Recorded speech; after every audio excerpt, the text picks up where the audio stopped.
जहाँ जहाँ पे मेन समस्याएं थी। जी, और जाहिर सी बात है यहाँ आंजनेय जो जी, आपके चैलेंज को इस तरह से भी समझा जा सकता है कि ज्यादातर जो जनपद वो ग्रामीण, और जब शहर के लोगों को हमें समझाने में मास्क क्या है, सोशल डिस्टेंसिंग क्या है, 1 साल से ज्यादा का वक्त लग गया, तो गांव वालों को समझाना तो और भी बड़ी चुनौती है।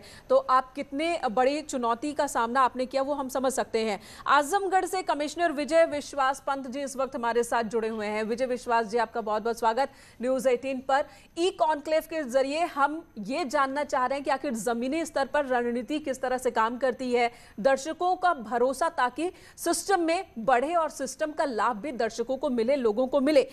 ये बताइएगा, आजमगढ़ में एक वक्त था, अगर हम 27 अप्रैल की बात करें, जब हालात यहां पर आउट ऑफ कंट्रोल लग रहे थे, तमाम कोशिशें नाकाफी साबित हो रही थी मई की शुरुआत में भी, लेकिन 20 मई आते आते तक स्थिति पूरी तरह से कंट्रोल में।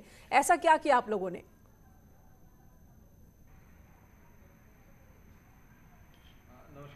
कि उनका हमें काफी सहयोग मिला प्रचार प्रसार करने में, सामुदायिक सहभागिता बढ़ाने में।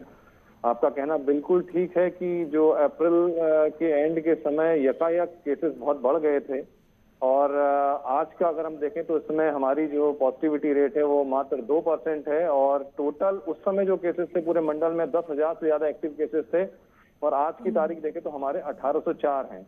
तो जो आपने बात बताई मैडम की क्या रणनीति रही, कैसी रही, पहले तो मैं आपको बताता हूँ। आजमगढ़ मंडल में 3 जिले आते हैं, उसमें एक आजमगढ़ है, मऊ है और बलिया है, और तीनों ही पिछड़े जिले हैं, जिसमें आजमगढ़ थोड़ा सा जो है माना जा सकता है ठीक ठाक जिला हो। तो हमारे पास जो संसाधन थे वो हमारे पास एक गवर्नमेंट मेडिकल कॉलेज यहाँ पे आजमगढ़ में था। बाकी जगह फिर हमने जो यहाँ प्राइवेट सेक्टर के जितने हॉस्पिटल्स हैं उनको मोटिवेट करा। पहले उनमें थोड़ा सा रेजिस्टेंस था कोविड हॉस्पिटल में कन्वर्ट करने में, लेकिन उनको मोटिवेट करा, उनको हमने सहारा दिया। हमने कहा कोई नेगेटिव एटीट्यूड नहीं रहेगा, आप पॉजिटिव एटीट्यूड से काम करना शुरू करिए। सभी डॉक्टर्स से, जितने यहाँ पे बड़े डॉक्टर्स हैं हॉस्पिटल्स के, उनसे जूम कॉन्फ्रेंस से वैसे बातचीत करी गई। और बीच में मैनेजमेंट में ऑक्सीजन की यहाँ बहुत शुरू में दिक्कत थी, क्योंकि यहाँ पे कोई भी जो है मेडिकल ऑक्सीजन का प्लांट नहीं था। तो यहाँ फिर एक मेडिकल जो इंडस्ट्रियल ऑक्सीजन प्लांट था उसको कन्वर्ट करा गया मेडिकल ऑक्सीजन प्लांट में, और एक इंडस्ट्रियल ऑक्सीजन का जनरेशन प्लांट था मऊ को, उसको फिर रातों रात उसकी परमिशन लेके उसको कन्वर्ट करा गया मेडिकल ऑक्सीजन प्लांट में। और बलिया की हमारी समस्या बने रही, क्योंकि बलिया में हमारे पास कोई रिफिलिंग सेंटर नहीं था और कोई और स्रोत भी नहीं था ऑक्सीजन का। तो उसको हमने टाई अप कराया, बलिया को हमने टाई अप कराया मऊ से, और वहां पे जो होम आइसोलेशन वाले पेशेंट्स हैं उनको भी दिक्कत हो रही थी। तो फिर एक टेम्परेरी लाइसेंस वहां जारी कराया गया। फिर 30-40 सिलेंडर्स को लेके वहां पे ऑन स्पॉट रिफिलिंग चालू कराई गई। और आज माननीय मुख्यमंत्री जी के आशीर्वाद से हम इस स्थिति पे हैं कि अब हमारे पास कोई पैनिक कॉल नहीं है। एक समय ऐसा था कि रात भर हमने उठ के पेशेंट बिल्कुल, लेकिन अब जरूरत है, जी हाँ, अब जरूरत है कि जो हम यहाँ तक जीते हैं इस जीत को आगे बरकरार रखें। तीसरी लहर की आशंका है, बच्चों को लेकर खासकर सबसे ज्यादा डर इस वक्त जताया जा रहा है। कमिश्नर सुरेंद्र सिंह मेरठ, आपसे जानना चाहूंगी, बच्चों को लेकर, ब्लैक फंगस को लेकर हम किस स्टेज पर हैं? क्योंकि मेरठ में ब्लैक फंगस के कई केसेस सामने आ चुके हैं, तो हमारी तैयारी कितनी है, खासकर जब दवाइयों की और इंजेक्शन की बात हो?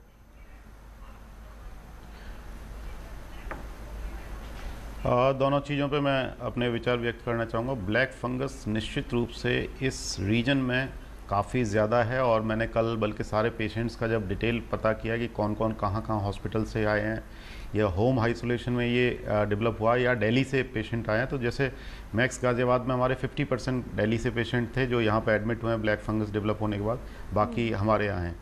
तो ब्लैक फंगस में सबसे पहले तो हम लोगों ने सारे आईएमए के माध्यम से सभी डॉक्टर से बात की कि इसका कारण क्या है।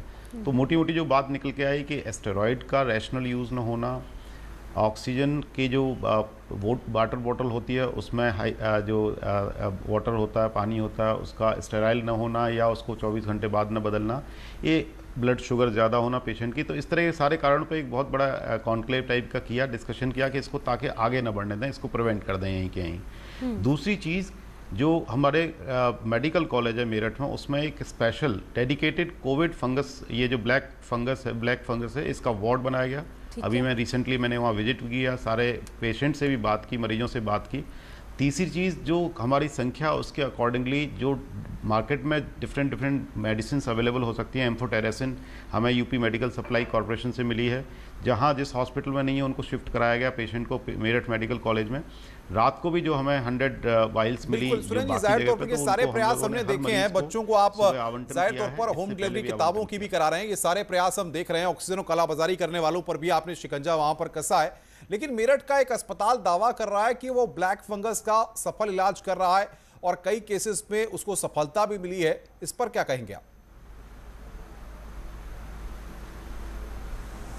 देखिए, ये जितने भी अस्पताल हैं हमारे पूरा अपना प्रयास कर रहे हैं और कई जगह जहां सर्जरी की आवश्यकता हो रही है उसको सर्जरी भी कर रहे हैं। किसी भी तरह के कोई संसाधन की कमी नहीं होने दी जा रही है और पूरा प्रयास यही है। एक जितने हमारे डॉक्टर हैं जो इसका ट्रीटमेंट कर रहे हैं उनसे सीएमओ लगातार टच में हैं। उनको मार्केट से हम जो भी मेडिसिन और जो सपोर्ट अवेलेबल करा सकते हैं वो कराया जा रहा है और आगे और दवाइयों की हमारी उपलब्धता जैसे जैसे बढ़ेगी उसको और भी दवाइयों की उपलब्धता बढ़ाई जाएगी। साथ में जो चाइल्ड उसकी बात करी तो देखिए, फॉर्चुनेटली हमारे नोएडा में चाइल्ड पीजीआई है। तो चाइल्ड पीजीआई में हम लोग ट्रेनिंग, उनके जो एक्सपर्ट लोग हैं उनके ट्रेनिंग के माध्यम से जितने हमारे 6 के 6 जिलों में जो हमारे पीडियाट्रिशियन हैं उनकी हमने ट्रेनिंग कराने का प्रोग्राम जारी कर लिया है।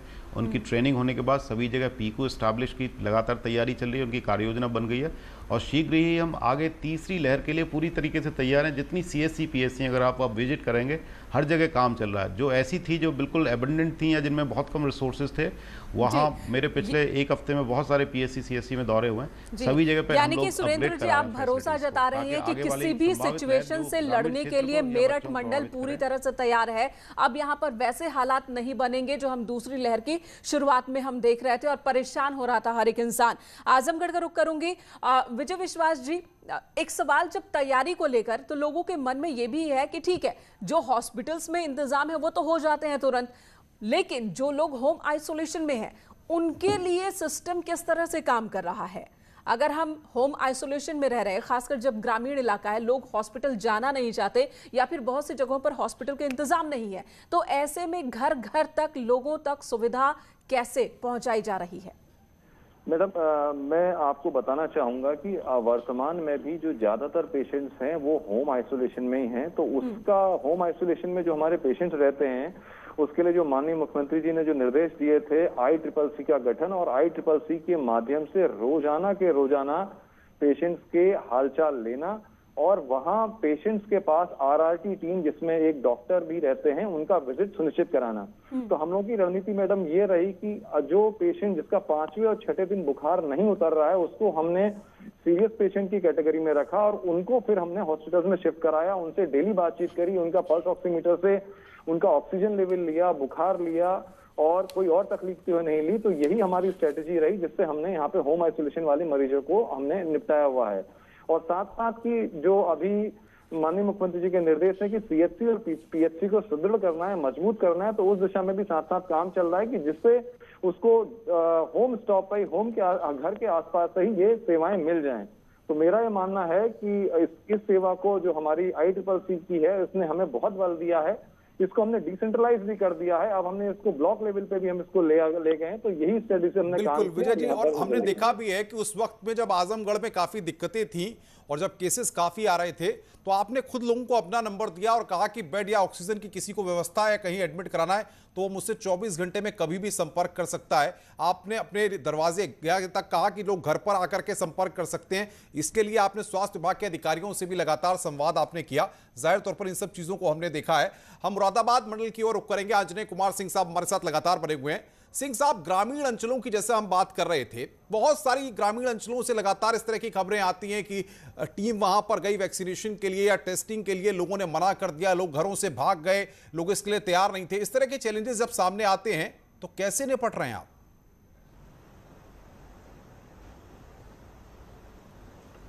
देखिए, जब आपने चुनौतियों की आगे बात की तो मैं उसी पे आना चाहता था और मुझे आप थोड़ा समय देंगे तो मैं इसको एक्सप्लेन करूंगा। हमारी टीमें लगातार इधर जो पिछले 1 महीने 1.5 महीने में जो स्थिति रही है उसका अध्ययन करती रही और उसी के हिसाब से हम रणनीति भी बना रहे हैं। देखिए, 2 चीज़ें, एक लापरवाही, एक पैनिक, और इन तीनों के बीच है ओवर क्राई, मतलब ज़रूरत से ज़्यादा चीज़ों को पैनिक करना, बढ़ाना। और ये तीनों जो चुनौतियां हैं ये बहुत ज़्यादा हैं, जिनका हमारी तैयारियों से कोई मतलब नहीं। हमारी तैयारी अपनी जगह पर दुरुस्त हैं, बेहतर हैं।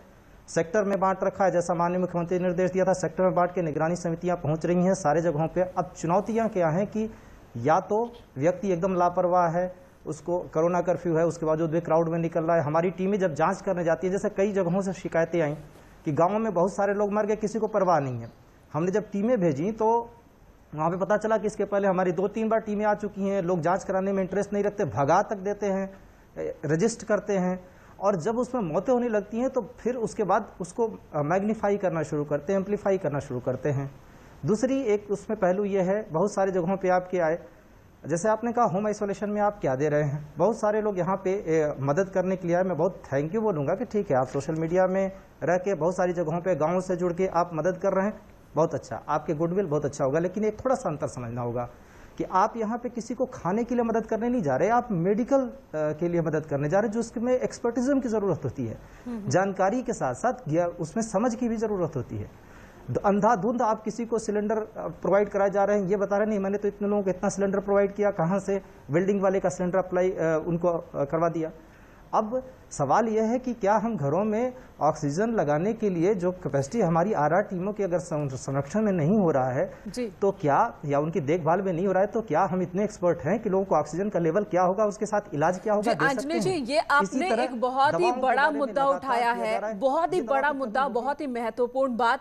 और यही हम देख रहे हैं कि कई जगहों पर साइड इफेक्ट की भी खबरों की वजह डॉक्टर और जानकार यही बता रहे हैं कि गलत तरीके से दवा का इस्तेमाल करना या स्टेरॉइड का इस्तेमाल करना या ऑक्सीजन जिसके टैंक साफ नहीं है, पाइप साफ नहीं है और उसका इस्तेमाल करना, जिसकी वजह से भी साइड इफेक्ट और फिर ब्लैक फंगस और दूसरी चीजें देखने को मिल रही है। तो क्या आप कोई ऐसी कोई मॉनिटरिंग सिस्टम डेवलप कर ली गई है कि लगातार मॉनिटर करे कि अगर कोई किसी को हेल्प कर भी रहा है तो सही कर रहा है या नहीं कर रहा है?